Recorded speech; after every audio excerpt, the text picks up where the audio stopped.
once again to Senior Focus. I'm your host, Bill Adams.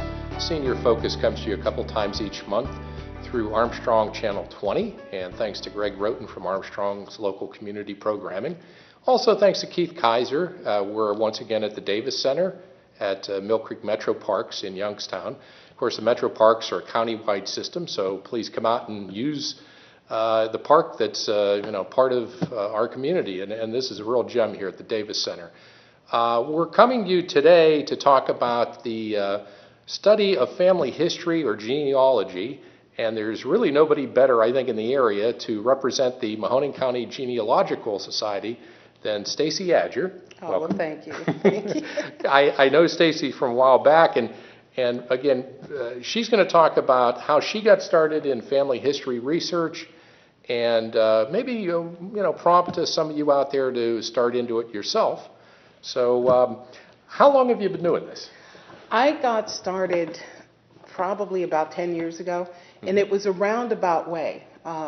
My great-great-grandfather was Reverend Pleasant Tucker, who founded Third Baptist Church, which is the oldest Black Baptist church in Youngstown, Ohio. It started in 1874.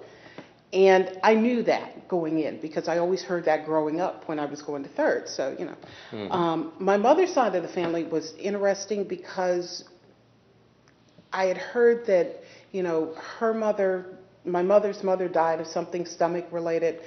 Her mother died of something stomach related. And because I'm the eldest of 4 girls, that sort of caught my attention because I had all these women dying in the family. Yeah. So I started doing the research on the Tucker side, or the Thomas side of my family, which was my mother's line. And it has just expanded to, and it's still growing. Recently I took a DNA test to try and find out more about my mother's side of the family. Oh, wow. But because of my father's side, my father's mother's side, my paternal grandmother's side, being so strong, it's like they are standing there at the door going, okay, everybody else stay back because we're up here first. We want her to deal with us first. So it's just been a fascinating, just fun trip of doing this. Well, one of the things we want to mention a few times during the show is that you're not the only one in Mahoning County, obviously, and there's an actual group that meets on a regular basis. And at this point, maybe you could talk a little bit about the Mahoning County chapter and where you meet and what you do. Well, the Mahoning County chapter of the Ohio Genealogical Society is a great organization. It's a group of volunteers and people that do family research, and we get together once a month. Usually it is it is the third Monday of the month at 7 o'clock. At 6 o'clock, there is a session dealing with computer interest, how to do genealogy and everything using the computer. That's at 6 o'clock. The regular meeting starts at 7, and that is at St. Charles Church over at Market and 224. Okay. They've been meeting there for a number of years, and just a great group of volunteers that are part of that organization. How many people generally come to the meetings? Do you have a good size group? Yeah, pretty much about 25 to 30. I mean, it's nice because we're actually trying to figure out, okay, if we keep growing, what are we going to do? That is a nice problem to have because I'm sure when they started this organization, we just celebrated our 40th anniversary for OGS, the Mahoning County chapter. So it was started in 1972. So when that core group of volunteers, who we are blessed to still have a couple still living, when they started off in 1972, things were quite a bit different. And it was just a small group, and it's nice to see that it has grown over the years, as has people's interest in genealogy. Well, we were talking about a little before we started here that things certainly would have changed since 72 with the advent of computers and all the things you could do online now. Before I forget, though, and we'll mention this again, if you're interested in more about the Mahoning County group, the chapter, it's got a great website. It does. It does. It is Mahoning County Chapter OGS.org. You can find out information there. I have my cell phone's in use everywhere. If you have a question, feel free to call me and ask me about the Mahoning County chapter because it's really not an organization that has a phone per se, but just different members. My cell is 330-518-1733.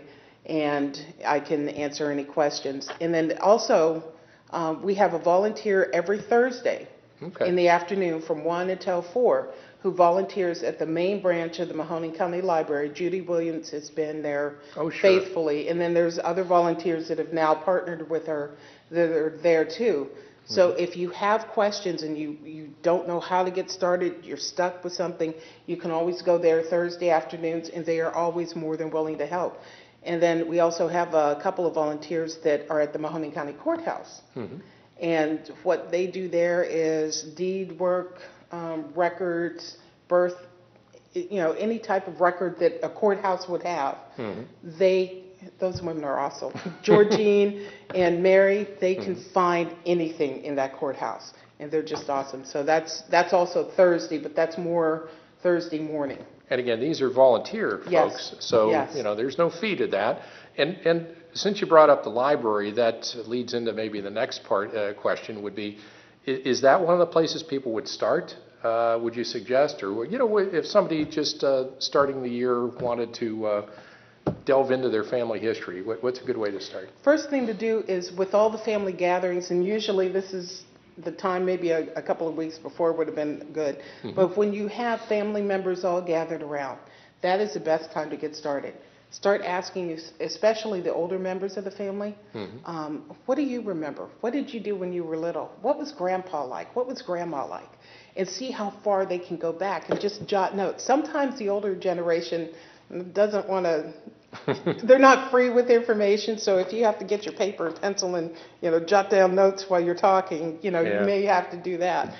But once you have people there, that is a great opportunity to start asking questions.